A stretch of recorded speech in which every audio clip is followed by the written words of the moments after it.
Hello students, आज हम आपको the rise of nationalism in Europe के पार्ट थर्ड को पढ़ाएंगे। इस पार्ट थर्ड में the age of revolutions 1830 to 1848 इसके विषय में हम आपको पढ़ाएंगे।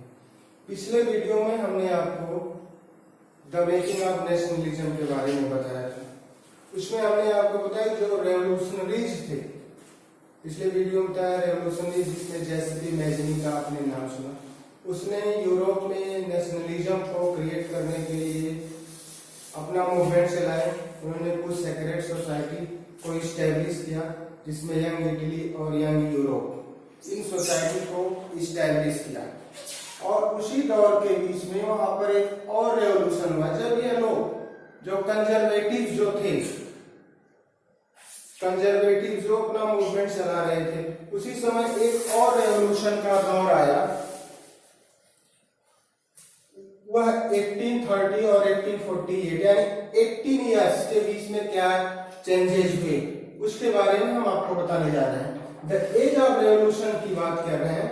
जो इसके पहले जो कंजर्वेटिव अपने आप को कंसोलिडेट करना चाह रहे थे, अपने आप पावर को बढ़ाना चाह रहे थे, तो उसी समय जो लिबरल नेशनलिस्ट जो थे, जो लिबरल नेशनलिस्ट थे, लिबरल नेशनलिस्ट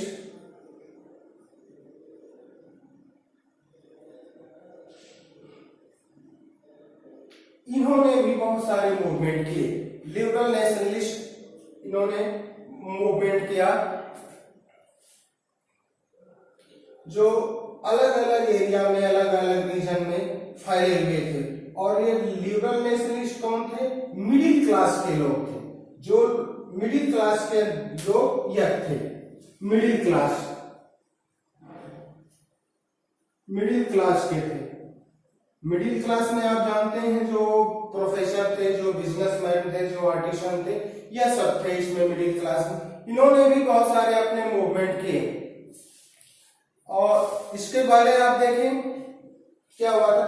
जब यह रेवोल्यूशन शुरू हुआ तो उस समय फ्रांस में एक रेवोल्यूशन हुआ था जिसको हम जुलाई रेवोल्यूशन के नाम से जानते हैं। जुलाई रेवोल्यूशन 1830। इसमें क्या इंसिडेंट हुआ था?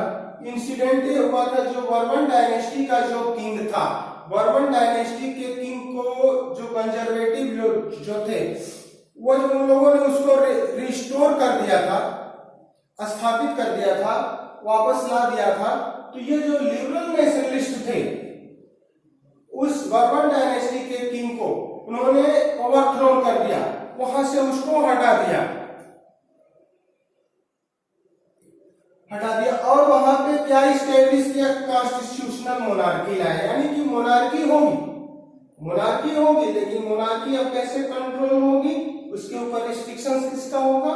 कॉन्स्टिट्यूशन का। यह काम किसने किया? लिबरल नेशनलिस्ट लोगों ने यह काम किया, कॉन्स्टिट्यूशन स्थापित किया। और यह रेवोल्यूशन में एक और इंसिडेंट आया।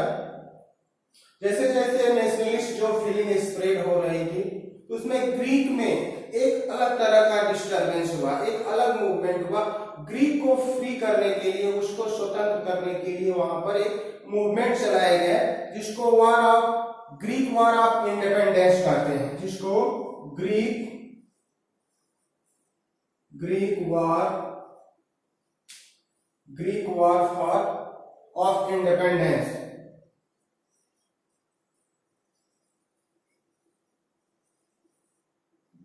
डेंस के नाम से जाना जाता है। और इसको आजाद करने के लिए पोएट थे लॉर्ड ब्रियान, वह एक मूवमेंट चलाए। उन्होंने फंड कलेक्ट किया और यह रेवोल्यूशन हुआ। और एट लास्ट में यह ग्रीक जो है इंडिपेंडेंट हुआ एक ट्रीटी के थ्रू, एक संधि के थ्रू। यह जो आपका ग्रीक है एक स्वतंत्र स्टेट, नेशन स्टेट बन के सामने आया। वह ट्रीटी ऑफ कॉन्स्टेंटिनोपल के नाम से जानी जाती है। और वह ट्रीटी कब हुई थी? 1832 में, ट्रीटी ऑफ कॉन्स्टेंटिनोपल। यह पूछता है 1 मार्क में। और इसी बीच में एक और इंसिडेंट हुआ। क्या हुआ? यह जो 1830 और 1848 के बीच में एक और इंसिडेंट हुआ नेशनलिज्म को फैलाने के लिए, उसमें एक और दौर सामने आया, romantic imagination and national feelings. Nationalism के लिए रोमांटिक इमेजिनेशन और नेशनल फीलिंग क्या क्रिएट हुई। जैसे रोमांटिक इमेजिनेशन में क्या आप जानते हैं, जो नेशनलिज्म को लाने के लिए यूरोप में जो राष्ट्रवाद की भावना उसको लाने के लिए जो सारे स्ट्रगल हुए, स्ट्रगल के साथ साथ सिर्फ स्ट्रगल के रिजल्ट के कारण ही यूरोप में नेशनलिज्म नहीं आया, उसमें जो रोमांटिक जो फीलिंग थी, रोमांटिसिज्म, उसने भी नेशनलिज्म को राइज करने में अपना बहुत बड़ा कंट्रीब्यूशन दिया। रोमांटिसिज्म जो पोएटिक जो है, फॉकलोर है, सॉन्ग है, म्यूजिक है, इसका भी बहुत बड़ा योगदान पड़ा। इससे नेशनलिज्म क्रिएट हुआ। और इन लोगों ने किया क्या? इन लोगों ने क्या कि जो इसके पहले जो सारे रीजन्स थे उसको इसका इन्होंने विरोध किया, अपोज किया, और उसके स्थान पे उन्होंने इस बात पर फोकस किया जो नेशनल फीलिंग है वह इमोशंस को स्ट्रेस किया, मिस्टीरिकल जो फीलिंग है उसको स्ट्रेस किया, और लोगों के अंदर जो कलेक्टिव हेरिटेज है उसके ऊपर फोकस किया। यानी कि कलेक्टिव हेरिटेज जो उनके इमोशंस हैं उसके थ्रू नेशनलिज्म इसकी वकालत की।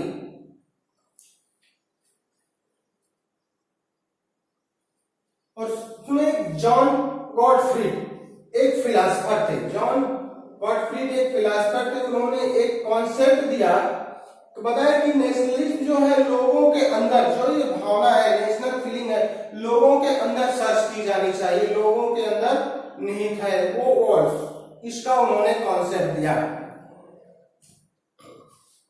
और उसी के बाद एक और इंसिडेंट हुआ, hunger, hardship and popular revolt. Europe में उसी समय एक बहुत बड़ी प्रॉब्लम आई कि पॉपुलेशन बढ़ती गई और फूड ग्रेन की जो डिमांड है वो बढ़ती गई और उसकी जो सप्लाई है वह कम होती गई। इसका परिणाम ये हुआ कि प्राइसेस जो है, प्राइसेस के दाम बढ़ गए, वस्तुओं के दाम बढ़ गए, शॉर्टेज हो गई, और एम्प्लॉयमेंट उतना नहीं बढ़ा। जितनी की पॉपुलेशन बढ़ी उतना एम्प्लॉयमेंट नहीं बढ़ा, इसलिए वहां पर बेरोजगारी हो गई। और बेरोजगारी का परिणाम हुआ कि 1848 में वहां पे फूड शॉर्टेज हो गए, फूड शॉर्टेज।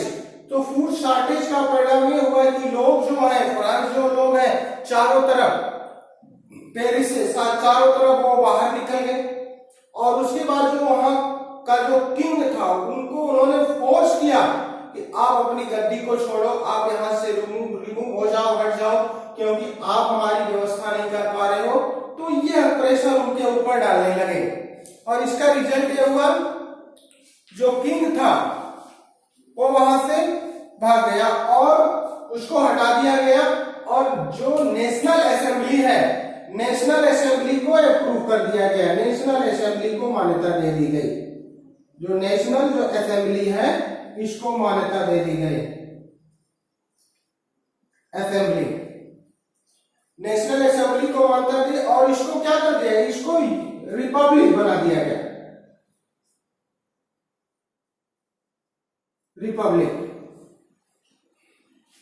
और जो मेल सफरेज, जो आप जानते हैं कि फ्रांस में जो प्रॉपर्टी ओन पर्सन है उन्हीं को वोट देने का अधिकार है। यहाँ पे जो मेल सफरेज थे, जो मेल पर वहां की जो पॉपुलेशन थी, जो 21 ईयर एबव जो लोग थे उनको वोट देने का राइट दे दिया गया।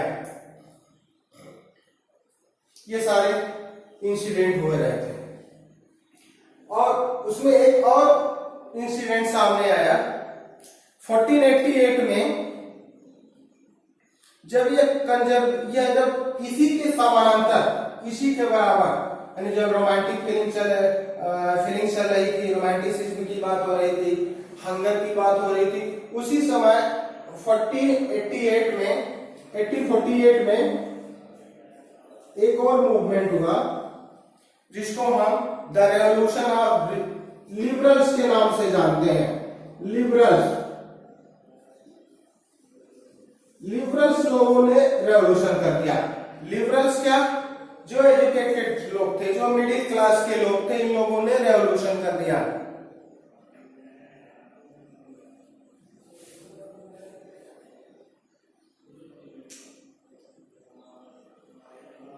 और इनकी डिमांड, इसके लिए ये जो फ्रैंकफर्ट पार्लियामेंट में ये सब इकट्ठा हुए, जो लिबरल्स, जो एजुकेटेड, जो प्रोफेसर थे, फ्रैंकफर्ट पार्लियामेंट में इकट्ठा हुए और उन लोगों ने उसको वहां पे कॉन्स्टिट्यूशन की बात की।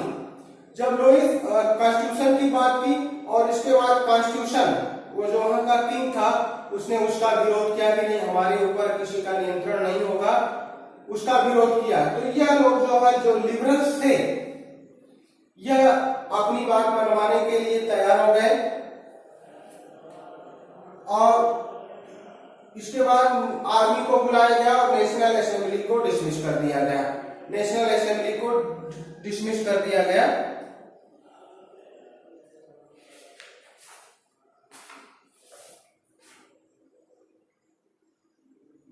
तो यह आपका द एज ऑफ रेवोल्यूशन 1830 और 1848 के अंतर्गत यह पार्ट था। नेक्स्ट वीडियो में हम आपको the making of Germany and Italy के बारे में बताएंगे और यह इसका तीसरा पार्ट था।